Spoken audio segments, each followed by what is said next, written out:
everyone. Welcome along to the VCO Esports studio with myself, Ben Constanduros. Great to have you with us this evening. And as you know, the VCO Pro Sim will be taking place as of this Tuesday. So straight after the show. And we will have 4 rounds across the whole of November for your delectation. And it also means that we get a chance to chat to some of the very best from the world of sim racing, but also from the world of real racing that have decided to join us in the Pro Sim, and none more famous for me, and a little bit of a shock to the system because I normally know the guys from the real world of racing, but I haven't done a lot of American racing, and one of the most legendary men over there in the IndyCar scene is Tony Kanaan, who will join us for VCO Pro Sim. Wicked to have you with us, Tony. Thank you so much for joining us on our chat show. Well, thanks, Ben. Yeah, I mean, I have to say, I've done it during. I started my sim career during COVID, so I'm pretty new to to sim racing. So, but I'm very competitive. So it's been a struggle trying to keep up with some of the guys. Okay, so let's talk about this quite short journey for you in sim racing. How did it begin? Did you get a phone call from a mate? How did you get enticed into the world of sim racing? So it began with IndyCar during COVID. They actually organized a couple IndyCar races on iRacing, and they asked us to participate because at the time we were not racing, so we're trying to give some publicity back to the sponsors. So I, went out, bought a Logitech wheel and pedals, and just built to my desk and did my first race. And you know, obviously didn't do well enough. And then being as competitive as I am, then you start looking at it and you can see now I'm in my rig and I have, you know, 4 screens and pedals and stuff that, it just went downhill from there. And I loved it. Obviously, like I said, I'm still, you know, pretty raw. It's been, what, 13, 14 months that I started it. But I loved it. So that's how it really begun. I'm gonna blame on IndyCar. That's what I tell my wife that I spend 5 to 6 hours a day on my sim nowadays. Wow. Okay, so you've really got yourself properly committed. The IndyCar Championship that you speak of was a really interesting one because it was probably the first real world championship to go in that direction and to take all of their field and kind of get them involved in the sim racing world on iRacing. The ovals, I suppose, on iRacing specifically. Difference to everything else that you can get on the market. There aren't really ovals elsewhere. How do you find iRacing replicating the real world for you in that sense? I mean, Ben, I have to say the graphics, the racetrack, they're perfect. The cars, obviously, you know, nothing is perfect in the world. I mean, the cars are as close as they can get. I since then I've been working with iRacing to improve tire models, the feeling of the Indy car, trying to bring as close as possible to real world, which is kind of a very difficult transition because you have people that have been doing sim racing forever, and there are some things that are definitely not real in sim racing, but then you try to change them and sim racers don't know any better, so then they complain. But you say, well, but this is the way it happens in real world, and they go, well, but that's not what happened in the sim world. So it's kind of like a little bit of a conflict. But I have to say, out of all the platforms that I you know raced, um, the IndyCar and iRacing, it's probably the closest one as far as feeling to the real world. Obviously, we're never going to be able to reciprocate 100%, but we'll keep trying. And what about the racing side of things? Because especially on ovals, it seems to be a very different way of racing to how you race on a usual European circuit, let's say. So how does that replicate itself, giving you more time to think about the overtaking and the strategy as well? Yeah, I mean, the ovals is all about timing, right? You got to time your pass. Sometimes it will take you 15, 20 laps to pass somebody, which in a road course, you usually set up a pass, you get an opportunity, you go for it. And then, and the ovals are more like trying to time it. And that's, it happens on iRacing and happens on the real world. I think that's something that, it kept me sharp through the pandemic and a lot of the guys because that is, a lot of variables as you're racing in the ovals. You're behind the guy can take your downforce off, and you got to time it the corner before how you're going to pass, and maybe you get one opportunity in 20 laps, and that's the opportunity. So, and you have a lot of close racing side by side. You can go actually for an entire lap side by side with the guy, you on the outside and the guy on the inside, or vice versa. So, it's pretty realistic. And then I think, that's what I've enjoyed the most, because I think that's why we call sim racing. We don't call video game, because it's definitely not a video game. It's pretty close to the real world.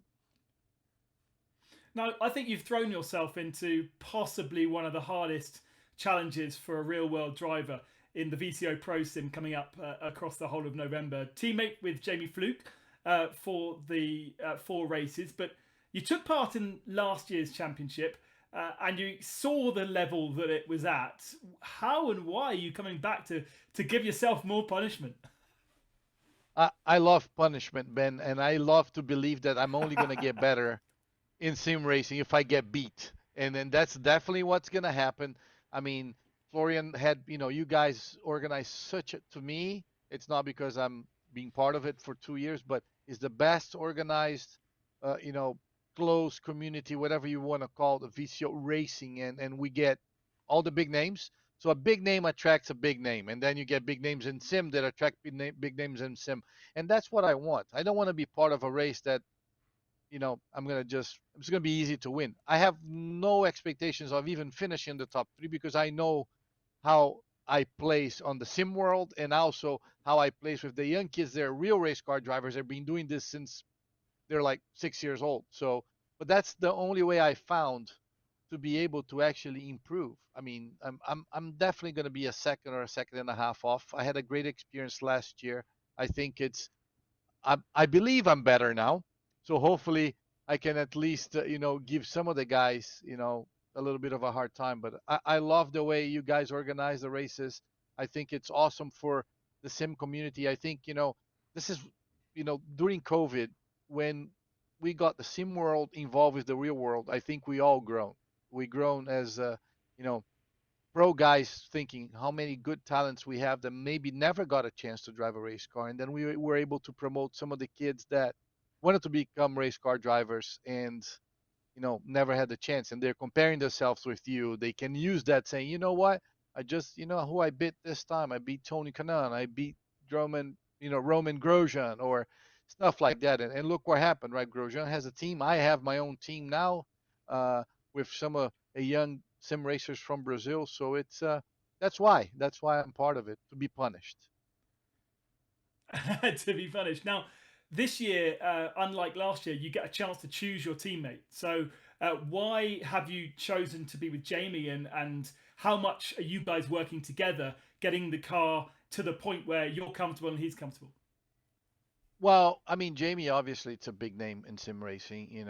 I've been following him on Twitch. I know that he does a lot of setups for Apex, which, I use their setups a lot. So, when Florian called, I said, "Can I pick somebody?" And then, you know, uh, that's just because I appreciate him a lot, and I think he's fast. And we've been working together, not as much right now because we're being extremely busy, but a couple of pointers on the car that we're racing. I actually have no experience, which doesn't help my case. I've been trying to do a couple laps on the sim. As a matter of fact, spent a few hours yesterday and a little bit today on it. But it's the mentality when we spoke was like, you know what, let's go have fun. I know Jamie's gonna deliver, and I would just try to hang on. And it's quite a cool choice of car because we've moved away from the Formula 3 car, which was kind of quite edgy, and you really needed to know how that car worked to get the best out of it. Whereas inherently an LMP2 car is built for a gentleman racer. It's built for the likes of me to jump in and to be comfortable at Le Mans. So the sim, as I understand it, is very close to what it is in the real world. And I know that there's a lot of guys out there, Antonio Felix da Costa for one, who's driven both. In fact, finished Le Mans and on the Monday was straight back in the iRacing sim driving his LMP2 car. So have you found it in the small laps that you've done something that instills confidence in you, and do you think that will kind of level the playing field a little bit? I think so, Ben. And obviously, I think it's going to level the field. We've learned from last year, like the Formula 3 car, in my opinion, it's one of the most fun cars to drive on iRacing. But, on open wheel, you can hit, you're going to break a wheel. Like a lot of people DNF the races because, and it was a little bit, everybody was trying to get a handle of it. Now, this car, I mean, it's more forgiving, a lot of downforce, good power, and it's like a little bit easier to drive. You can bump into each other a little bit. That is not gonna affect your race a lot. So I think even all of us at the end of the year, talking to Florian and the guys that organize this, we need to pick up something that will be more exciting for the fans as well. And I think that's the right choice. The car is a lot of fun to drive. Like I said, I didn't have a lot of experience. Now I'm so hooked that I'm probably gonna drive it all the time. And for the target for you across 4 rounds, I'm sure that you have a WhatsApp group with a lot of your racing driver mates. Have you been messaging them, trying to drag them in? I know that I think Rubens is back on the roster as well. So is your target just to beat your mates? And is there lots of banter going on between all of the real world drivers that you know? Oh yeah, 100%. And Rubens and I are so close, and obviously we drag each other into this. So, my last WhatsApp message to him was, "I don't care when I finish. If I'm finished second to last and you're last, my day is complete." So that's that's a battle right now. Let's turn our attentions just away from the VCO sim for the moment, because I want to talk a little bit about why you've decided to get a team involved in sim racing. Obviously, you possibly had the chance to be involved in a team role in the real world, but why have you chosen to form a team in the virtual world? Well, Ben, over the past 12 months, I've been extremely involved with, sim racing, and I got approached by a lot of people. Hey, can you help me here? Can you help me there? And, I started to develop the idea to give it back to the race community. Obviously, owning a real team, it's a lot more expensive than actually a sim racing team. So that was the first, especially with the time that I have. Physically, I don't have a time. I'm still racing, so I don't have time to run a real team. So I got a partner, which is a good friend of mine, Carlos, and we said we want to do this. But the way we're doing it, it's different. We're not a team that I went out there and I picked the best sim racers and say how much money you're making from Redline and I'm going to take you away or here and there. It was more of let's get a group of guys um, you know, they're especially Brazilians because obviously my ties with Brazil. But we got, we have a few special kids.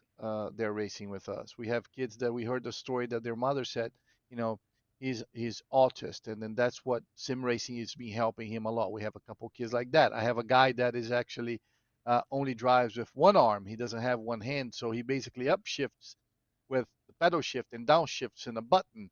I mean, it's all that, and then all these guys didn't have any equipment, so I got up and team up with Logitech, which is one of my sponsors, and we actually were able to provide this guy's steering wheels. I had a guy that it was playing iRacing with the joystick, like basically with a controller, and we gave him a wheel. Now he's like, boom, he's all the way up there. He has more I rating than I do right now, so which is not that hard, but it was to give it back. And this kids, we have 16 kids right now, spread through a lot of different categories: Mazda, GT3s, IndyCar. I mean, and we're trying to give it back. We made shirts. I mean, we look a little bit more professional. And then as it grows, I don't know what this is gonna take, but obviously I have a really good kid, Gustavo Ariel, which is a pro driver. He's actually in the VCO, not with me, that is trying to become a real race car driver. So if I can help him out,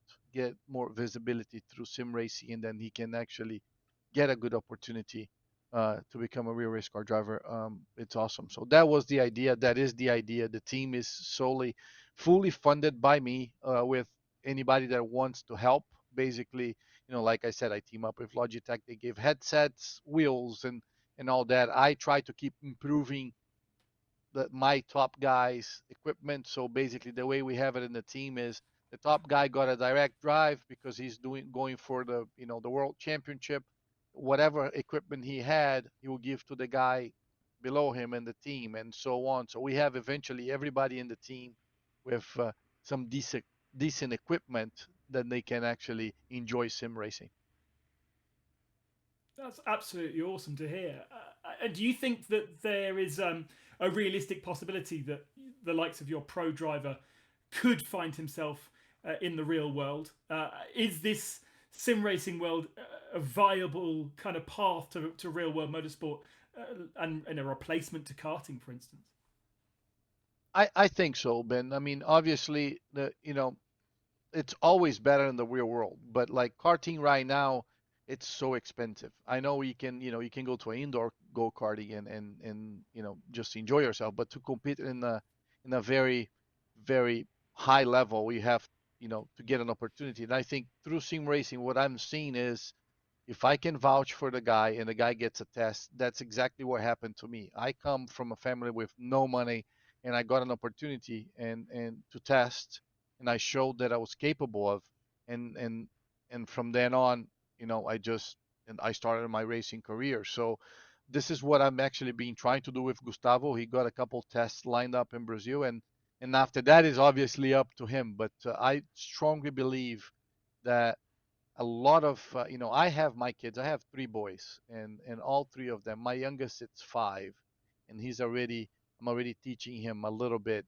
Not that I want him to become a race car driver, but I think the sim racing, I'm being using that also when these guys are going to learn when he's 16 that he can get a driver's license. He'll be a lot safer driver because you have the notion of what to do, space, speed, and all that stuff. So for me, all my three kids are in the sim a lot to learn how to drive and to become a safer driver. And I'm not sure if they want to be race car drivers, but that's the way I take it to the team as well. So basically, anybody that wants an opportunity, we're trying to organize at the end of the year a go kart race down in Brazil that I can invite the whole team and have some of these kids um, show their talents, and maybe somebody will pick them. Awesome. Really, really cool. Great story. And thank you so much for sharing that with us. It's awesome to have you on our esports studio in the Pro Sim for the next couple of weeks.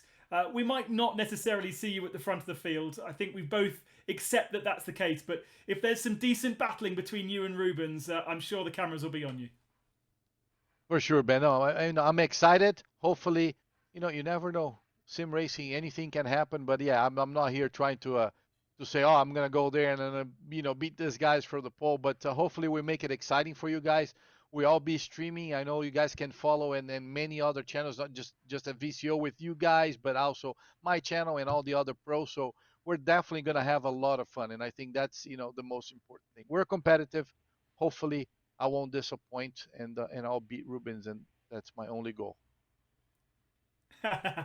Thank you very much. Tony Kanaan joining us just as we build up to the very first VCO Pro Sim this Tuesday and every Tuesday evening European time across the whole of November. I hope you can join myself, Lewis, Arjana, and George as the presenters for the crew. We've got something like 60 cars. So enjoy that. And until I speak to you next week, enjoy your sim racing. Thanks for joining us. And thank you, Tony Kanaan. Bye bye.